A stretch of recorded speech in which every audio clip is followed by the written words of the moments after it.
भारत में लोकतंत्र और समाज की जो जड़ें हैं लोकतंत्र की, ये बहुत गहरी हैं। और कभी कोई पॉलिटिकल आइडियोलॉजी वर्चस्व पाती है, कभी दूसरी पॉलिटिकल आइडियोलॉजी। लेकिन असल बात ये है कि अगर हम चरित्र आधारित अपना जीवन जो गुजारें, उसमें हम निर्धन हो सकते हैं, लेकिन अगर हमारा चरित्र अच्छा है, ईमानदारी, सत्यनिष्ठा और कर्मठ जीवन है हमारा, तो सफलता मिलती है। हम लोगों ने यहाँ पर स्टूडेंट्स को देखा है, और जो छल कपट के माध्यम से जो लोग आते हैं और बहुत तेज़ी से ऊपर आ जाते हैं, उनको कुछ पोस्ट मिल जाती है, पदधारी हो जाते हैं वो, लेकिन उनका सम्मान जो है, वास्तविक सम्मान जो हृदय से होता है, वो लोगों के बीच में नहीं होता है। तो इसलिए मेरा तो विचार यही है कि जिस भी जीवन के जिस क्षेत्र में भी छात्र हों या गैर छात्र, वो लोग जो है अपने चरित्र को बनाने का प्रयास करें, मानवता के अनुसार जो है चलें।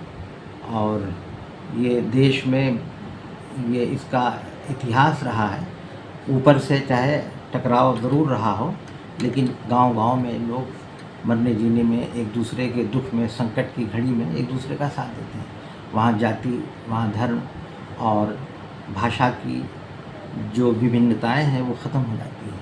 हम लोगों ने कोरोना के पीरियड में देखा कि मीडिया के द्वारा किस प्रकार से उसको पोलराइज करने का प्रयास किया जा रहा था धर्मों के आधार पर, लेकिन जनता के बीच में उस प्रकार का कोई उन्माद नहीं था। जो लोग बेरोज़गारी के कारण और वहाँ से बम्बई और कलकत्ता और पंजाब इत्यादि क्षेत्रों से जो लोग पैदल चल दिए थे, तो गांव-गांव में उनका समर्थन करने के लिए हिंदू मुसलमान सब लोग कपड़ा दे रहे थे, चप्पल पैर में नहीं थी, खाना पीना और इस तरह की सुविधाएं जो दे रहे थे। तो ये भारत की वास्तविकता है, और जो हम सुनते हैं और जिसको प्रचारित किया जाता है टकराव को और विभिन्नता को, तो वो विभिन्नता जो है नहीं है उतनी, वो सतही है, और उसमें एकता के पहलू जो है ज़्यादा है, क्योंकि सब इसी भूमि से के लोग हैं। कोई पहले कहीं से आया, कोई बाद में कहीं से आया, तो यहाँ भारत की धरती की ये विशेषता है कि ये अपने आप में सबको जो है मिला लेती है और अपनी।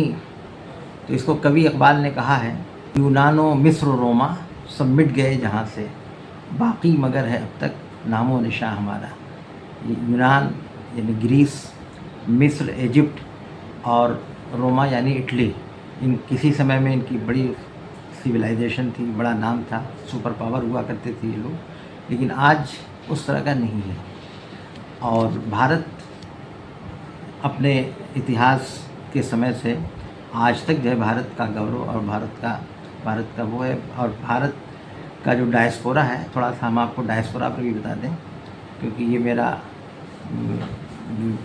स्पेशलाइजेशन डायस्पोरा पर है। डायस्पोरा पर हमने कई लेक्चर भी दिया है जी। तो भारत के लोग जो है लगभग 200 देशों में रहते हैं, और बहुत से देशों में तो बहुत अच्छी स्थिति में है। सिंगापुर में भारतीय लोग जो है, मलेशिया में, दक्षिण पूर्व एशिया के देशों में, ऑस्ट्रेलिया में, न्यूजीलैंड में, फिजी में, फिर इधर जाए अमेरिका में, जर्मनी में, इंग्लैंड में। और तो भारतीय मूल के लोग जो विभिन्न देशों में हैं, और भारत सरकार ने समय समय पर, जैसे पिछली सरकार, फिर उसके बाद वर्तमान सरकार है, इन सरकारों ने प्रवासी भारतीय दिवस और 2-2 साल पर जो क्या किया जाता है, सम्मानित करने का प्रयास किया जाता है। तो भारत अपने मूल्यों को लेकर के पूरे विश्व में एक अग्रणी रोल जो है अदा कर सकता है, और उसमें यही है कि सहिष्णुता, टॉलरेंस की भावना, और फिर जो है एक दूसरे के दुख दर्द में शामिल होने की क्षमता और भावना जो है इसको डेवलप करने की जो है ज़रूरत है। इसके लिए निस्वार्थ भाव से काम करने की आवश्यकता है। इन्हीं बातों के साथ मैं अपने विचारों को जो है यहाँ पर विराम दे रहा हूँ।